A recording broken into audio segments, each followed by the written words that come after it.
We're out at the range today for a little bit of snub nose shooting. Got a 342, a Model 36. Got my M&P 9 compact that it's the M&P 9mm compact, and what I did was put some of the 24/7 BigDot sights on it. I don't know if you can see those or not, but I think you can get a pretty good look at those. And I'm real interested to try them today. I put them on at home. I haven't had a chance to zero them yet, but I'm real excited about them. I don't think they'll be match grade accurate, but as far as just a combat accurate sighting system, I think it's going to be perfect. And I also have a new gun that I picked up over at Silver Creek Gun and Pawn, and it's one of the SCCY Industries, which I understand is somehow a spin-off of Kel-Tec. Pretty cheap gun, but it sure seems to be real well made. It's got a little slight double stack magazine that I believe holds, I think it holds 10. It's not numbered. You'd think anymore everybody would number them, but anyway, seems to have a real good double action trigger. It is double strike, pretty nice set of 3-dot white sights on it. We're going to just shoot the plates with these guns a little bit and kind of see how they do. And like I said, I'm real interested to see those 24/7 sights and see what they're like. I'm going to get this shut down and be back on in a minute down at the plates. Put your ears on. I'm not sure if I even had the camera on. I hope it was rolling.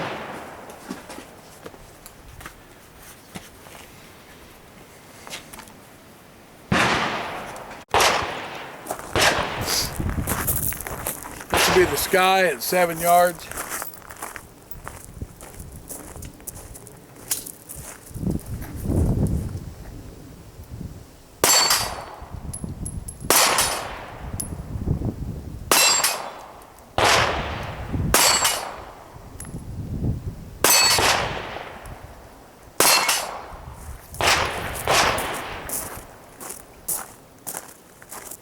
Good shooting gun, very reliable, but it has an amazingly long trigger reset. I'll talk about that more later.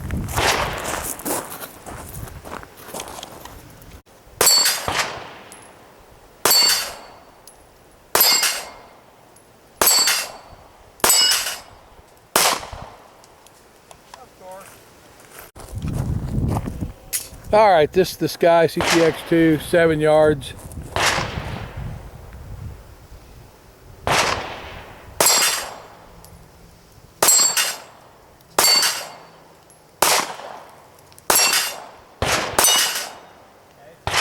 Got a defect in it.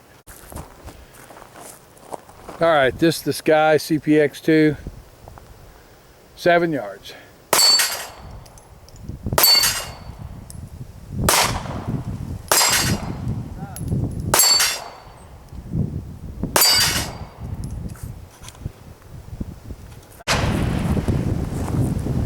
Okay, so try again the SCCY CPX-2 at 7 yards.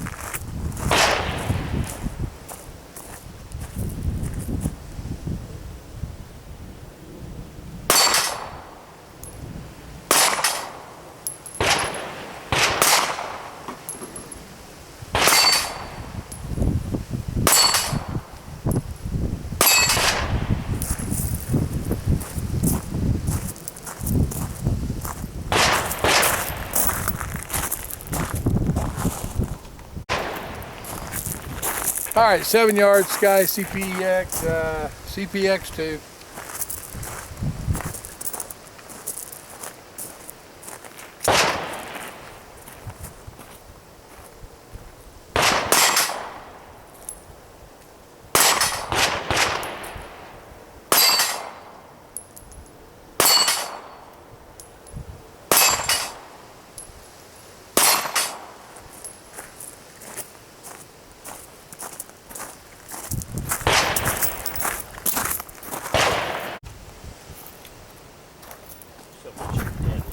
All right, I'm gonna try the new XS7 BigDot sights on my M&P. I have not shot with it, so I have no idea whether I've got them on or not, but I'm gonna walk up to 7 yards and give them a try.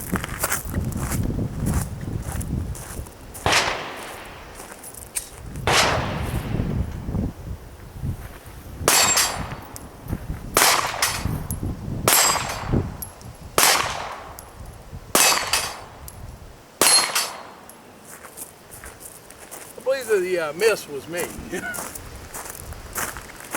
Usually is.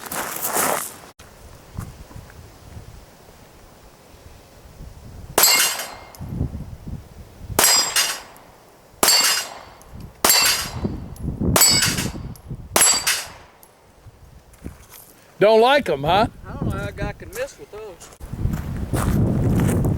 This will be the XS BigDot sights at 7 yards out of the M&P.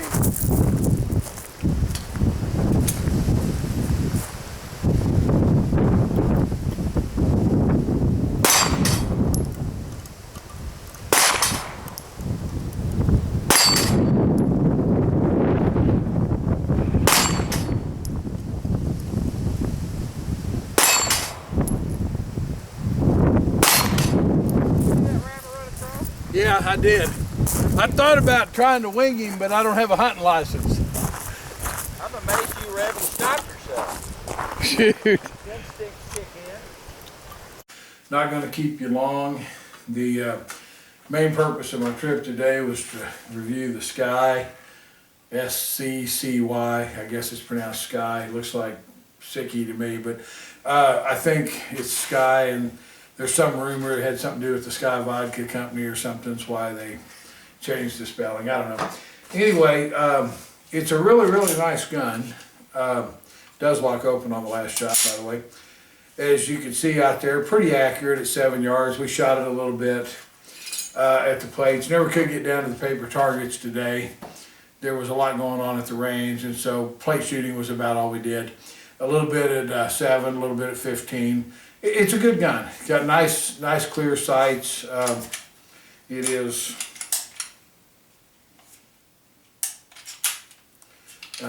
clear, by the way, before I start waving it around.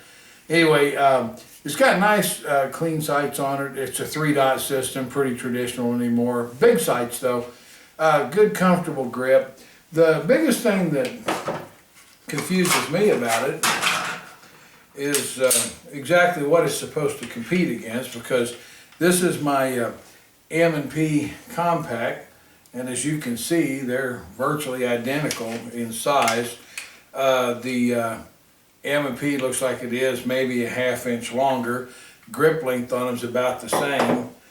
This one I believe is supposed to hold 10, although the magazine's not numbered. And the M&P, this is actually the M&P 9C, which is a pretty small gun, and it's a 12-shotter. So, you know, I guess the big competition would be just the price point. This gun retails at Silver Creek Gun and Pawn. I don't know about your area, but in Rogersville at Silver Creek Gun and Pawn, it's $289.99. I think there's some places online you can get it cheaper than that. I mean, at an under $300 gun, it's a tremendous gun. It's a great shooter. It has, though, an incredibly, I am going to check it again. It has an incredibly long trigger, which is quite reminiscent of the Kel-Tec P11, which I assume this is somewhat of a copy of. A little sleeker looking, a little fancier work on the grips, but the trigger reminds me of it. And the other thing that I found phenomenal is the incredible reset before. I mean, this trigger, as you can see, I keep coming out, coming out, coming out. I don't know how well you can see that, but I'm out all the way to right there for a reset, and when I let it go, there's no trigger travel left. I mean, it literally has to come all the way back out to the double action firing position, right out. See if I can get a close-up of this for you. Right to there, and then when you let go, there's no additional trigger movement at all. That was hard for me to get used to. I mean, the M&P, of course, I forgot it's not double strike, so I'm going to hold it in, cycle it, and about halfway, it's ready to fire again. The Glock reset is even shorter, and that was a little tough to get used to. The other thing was I shot the XS, I believe they're called XS7 or something, the BigDot sights on my M&P. Now I've shot this M&P a lot, so I'm pretty used to it, but I found these to drop on and just be just tremendous. I loved them.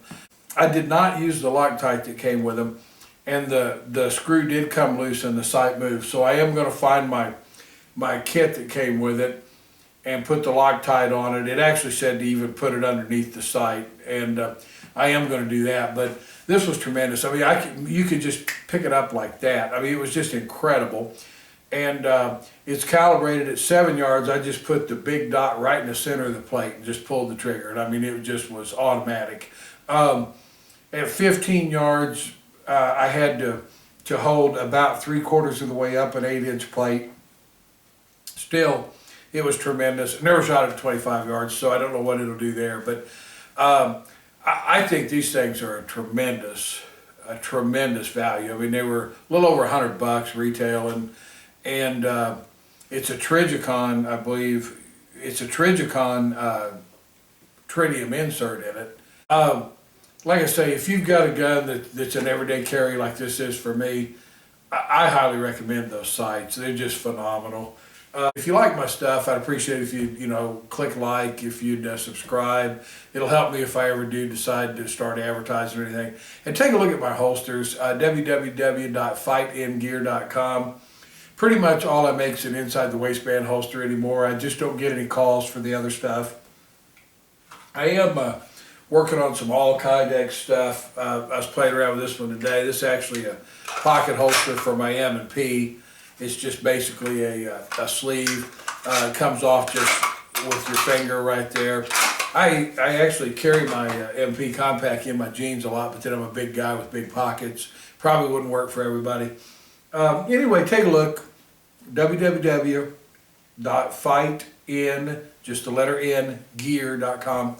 And if you got any comments, feel free to put them on there, because I've got it set so that they have to be approved, just so some guy doesn't slip some ridiculous racial or politically incorrect or whatever kind of BS on there. But I mean, if it's a legitimate comment, I'm going to approve it. I'm not going to edit them or filter them or anything like that. I mean, if you want to say, hey, I don't think you shoot too good, or hey, I don't think you know what you're talking about with the guns, it's not going to bother me. I mean, I don't mind another opinion. Now, like I say, if it's offensive, racial, some kind of political rant, unless you're a Republican, no. But anyway, like I say, I'm sorry, just put it on there and I'll approve it. Anyway, I appreciate it. Stay safe. Thanks a lot.